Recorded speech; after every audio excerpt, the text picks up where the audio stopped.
Hello! Have you ever read a book that was so impactful that it prompted you to revisit its pages once more? A book that has left an indelible impression on you and has strongly affected the way you act and see things? Well, this book for me is The Defining Decade. Of course, there are many others, but so far, it is the one that has had the greatest impact on me, and I'm not exaggerating when I say that my life would have been so different if I hadn't read it 2 years ago. I believe good books should be read at least twice because rereading allows for deeper understanding and increased retention of ideas.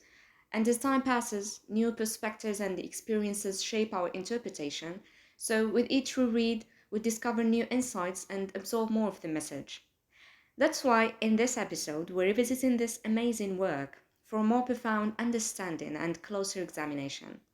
You are listening to Iqra podcast. I am Isra and I'm inviting you to join me on my literary journey as we explore and delve into the world of books together.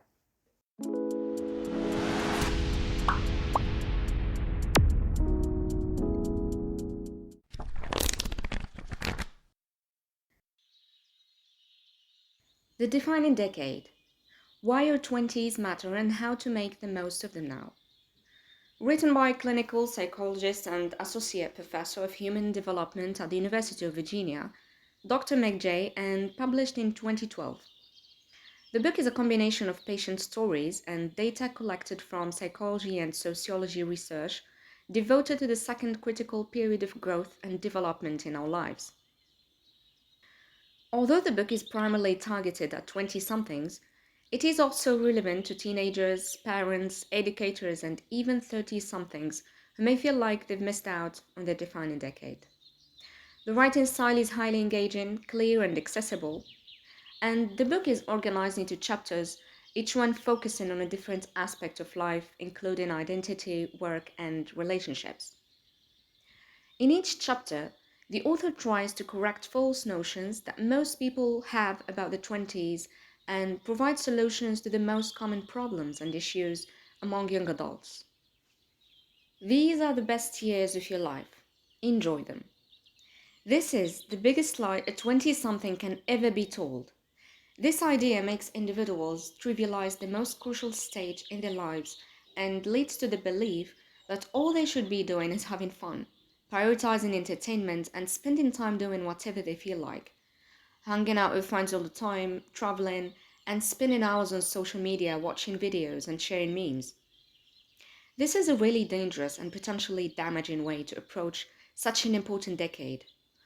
As the years fly by, we may find ourselves filled with disappointment and regret for having wasted the most determining 10 years of our life. Um, Many have this misconception that everything will somehow work out after 30, but that's not how it works. There is no magic that will suddenly make the life we want emerge. It's something we have to build. It's a process that needs time and a lot of effort. The hardest thing about this period is when we realize that we're no longer kids and are now faced with the reality of bills and big decisions, being the one who must take charge of the whole thing.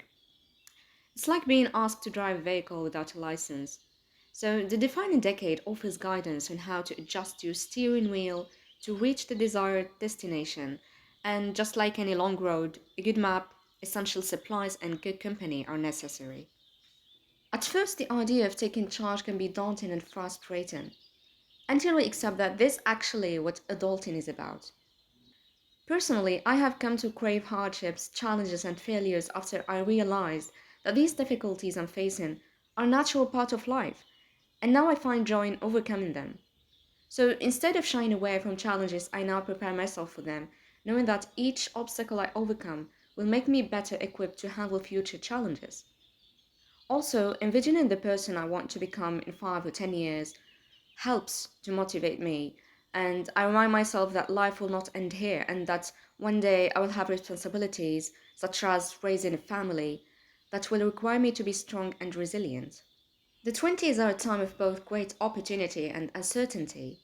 And with all these choices available today, you might be thinking, I have endless possibilities, the sky's the limit. This overwhelming thought can actually cause more confusion. as people struggle to figure out what they truly want and how to achieve it. The truth is that there are limitations and boundaries defined by one's strengths, weaknesses, priorities, and interests, and that guide us toward our path in life. Those are the things we know about ourselves but forget or choose to ignore, simply because not taking charge feels easier and would exempt us from hard work and failure. So we rely on distractions which are only painkillers that compound the problem. Because the longer we wait to make decisions, the fewer the options will be and the harder it gets to change directions. It's only by taking risks, stepping out of our comfort zones, and exploring new possibilities can we challenge ourselves and find new passions. Learning things the hard way helps us get roots to be able to stand in the wind. Also, setting concrete plans and specific goals for the future helps mitigate the confusion and be more determined and intentional about actions, as the future will seem less distant, making it imperative to recognize the value of time and avoid wasting it. At times, you may have set goals for yourself but struggle to find the energy to pursue them.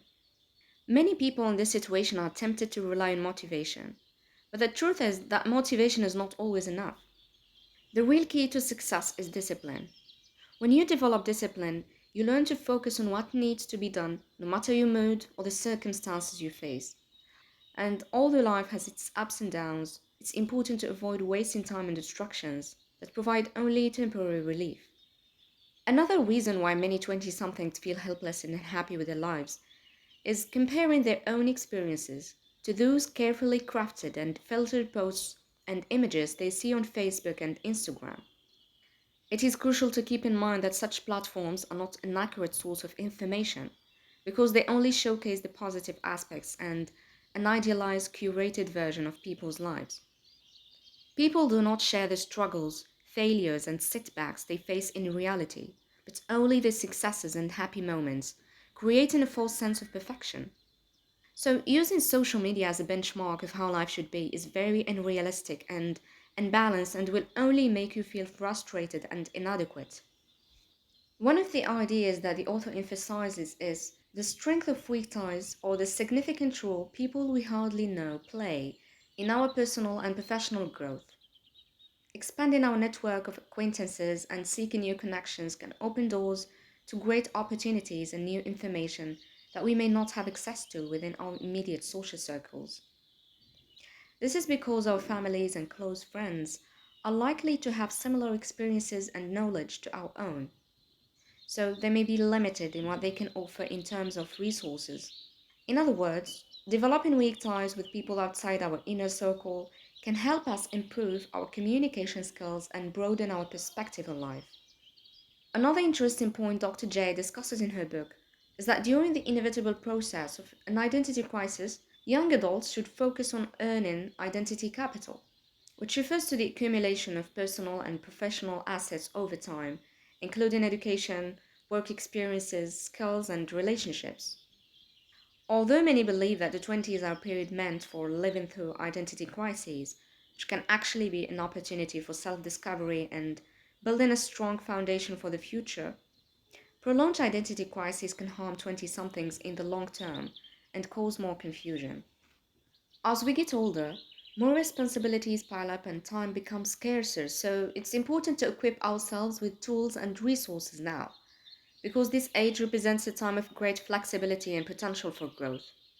Moreover, our brains and bodies function differently as we undergo the second and final phase of development, particularly at the brain level. The lifestyles we adopt, the things we learn and do every day, and the choices we make are shaping our personalities and habits in a way that it becomes harder, if not impossible, to change after our 30s and 40s.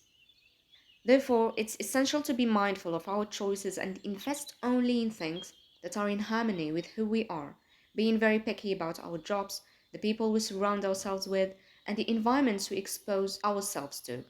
Every decision we make, no matter how small or trivial, takes us somewhere. And our main task is to ensure that we're moving towards, not away from, where we want to be. Personally, I have declined many job offers, even when I needed money, and made many sacrifices because they did not align with my priorities, values, and interests. It was never easy, but believe me, it was always worth it in the end. In the section discussing love and relationships, the author emphasizes the importance of accepting a partner for who they are while also considering compatibility. She identifies which differences should and should not be tolerated when choosing a partner in order to maximize the opportunity of building a successful family. One last thing I'd like to mention is the importance of normalizing solitude during one's 20s, as it is essential for personal growth and maturation. Avoiding loneliness can be more determinal than experiencing it, because spending too much time with others can distract from self improvement and self discovery. The best years are yet to come, when you can reap the rewards of your efforts and have a rich repertoire of resources that will enable you to live the life you want. This was my review of The Defining Decade by Meg Jay, which I believe is a must read for every 20 something. I hope I have succeeded in mentioning the key points and that the ideas are clear. Thank you very much for listening. Like and share with your friends, and as a kind reminder, please subscribe to the channel to be able to access new episodes of the podcast. Take care and stay tuned.